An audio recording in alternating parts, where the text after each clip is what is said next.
Take a second and think. Is there anything that you do better when you're tired? Anything? I can't think of anything. There have been countless studies done that have shown that being tired is comparable to being drunk. And I'm not just talking about brain fog. There's more to it than that. The true cost over time is high. Just like an alcoholic, your life is guaranteed to be shorter. The side effects of poor sleep are literally taking off years from your life. In addition to that, the years that you do have are going to be worse. You're going to struggle with your relationships. You're going to struggle with your finances, your work, your happiness, your everything. And remember, we're not talking about alcoholism. We're talking about sleep. Crazy. That's crazy. The good news is that the return of great sleep is also high. Getting this one thing right, great sleep, can literally make problems go away. Well, mostly. I'm talking about like a snake oil of some kind, this magic tonic or elixir that will fix everything. This is it. So there have been millions of dollars spent, countless research studies done, all kinds of understanding and papers published all about sleep, and it's fantastic. I'm thankful. But if you're anything like me, what this really comes down to is I just want some better sleep. So this can't be complicated. It needs to be simple. As far as a smart, balanced me, it all comes down to one question. If my body's so tired, what is it trying to tell me? And I know this seems like an obvious question, but I feel like this is what's being missed. I'm not talking about tips or tricks or life hacks to try and get around the problem. You don't need 15 more habits that you're not going to remember in 6 months. I don't. I can't keep that up. I'm talking about actually fulfilling my body's foundational needs as simply as possible. What is it looking for? How can I get it? That's it. Rinse, repeat. Step 1, in order to be tired, you have to actually do something. Shocking. I know. The biggest requirement for sleep is to be tired. The truth, though, is that we're all notoriously bad at the basics. When I look back at the nights that I slept best in my life, they were days where I was absolutely exhausted.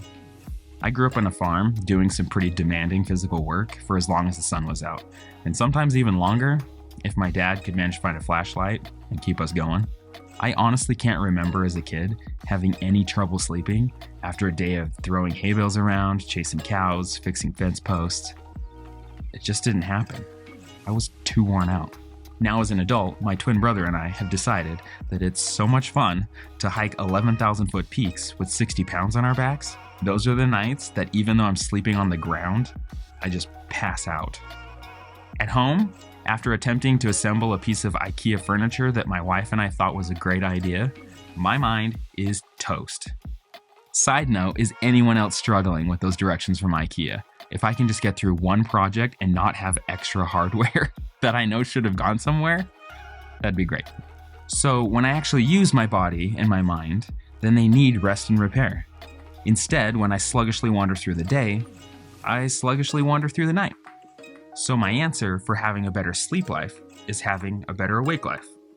They go together. And I know it seems obvious, but again, we're notoriously bad at the basics. Saying yes to life's challenges in whatever way engages you is the answer to this whole thing. It's a cycle that once it gets rolling, gains momentum, and it feels like it's moving itself because it is. The more drained that I am at the end of the day, the better I sleep at night. And the better I sleep at night, the more energy I have to give to the next day. And I like to call this process being alive. Patent pending. Step 2, your body wants to run on a routine schedule. It literally follows the most consistent routine on the planet, the rising and the setting of the sun. This process of getting real daylight into your eyes and sunlight onto your skin sends signals to your body to wake up. And on the flip side, as anyone who sat through a terrible movie knows, turn those lights down and it sends signals to your body it's time to go to sleep. The key to this whole process is not fighting these signals.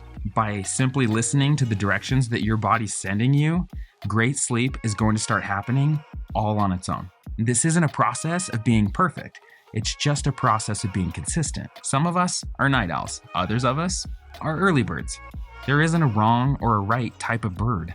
What matters is finding what works for you, and then sticking to it as closely as you can. Once your body has reached the required average of 7 to 9 hours of sleep, it will start sending chemical signals to your brain that it's time to wake up. You might have experienced this on vacation when you had plans of staying out late and sleeping in the next day. So the next morning comes and bing, your real life biological alarm wakes you up at the normal time anyways, and there you are, just awake. That internal clock works without you having to do anything, which is one of the keys to being consistent. And as long as you don't mess with it, it will just keep working.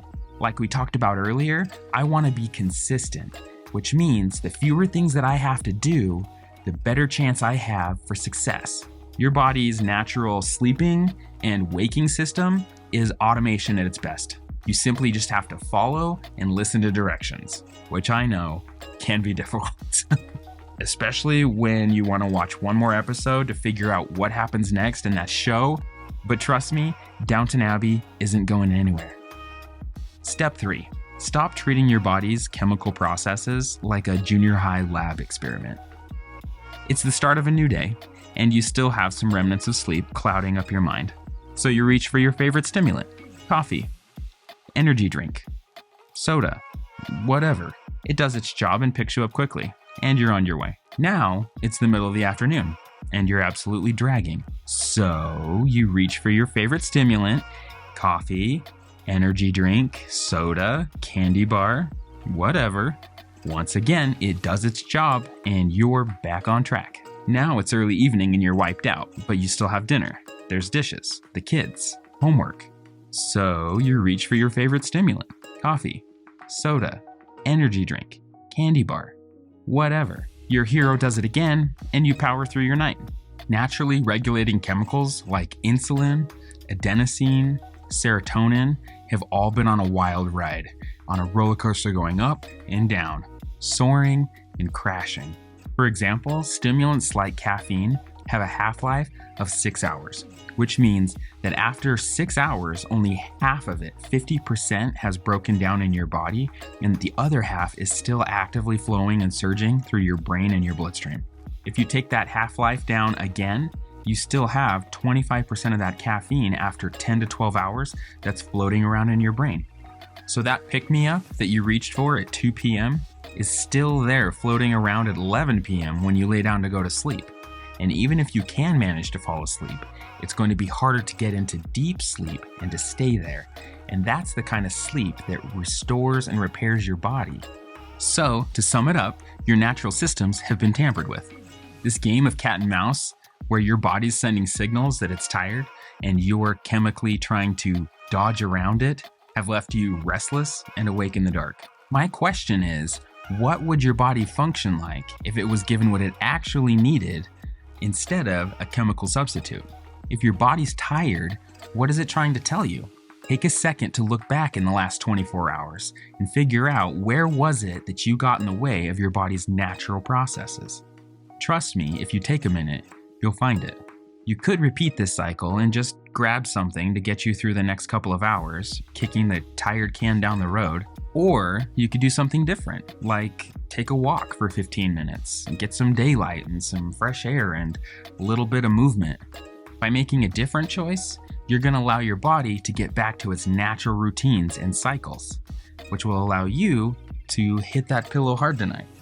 Paying attention to these 3 areas, actually using your body and your mind and wearing them out, staying consistent with the schedules that you have, whatever it looks like for your lifestyle and your body type, and avoiding chemical stimulants of some sort that are going to mess with your natural cycles, it's going to improve your life in nearly every area. For a bonus tip, one last little thing, I couldn't let this one go. Gandhi was quoted saying, "Each night when I go to sleep, I die. And the next morning when I wake up, I am reborn." Look, you're not going to be able to do anything about what happened today. And you're certainly not going to be able to do anything about whatever happens tomorrow. So just let it go. Trying to control the uncontrollable is a guaranteed way to keep anyone up all night. And to see how this problem's destroying your awake hours, you should take a look at this video.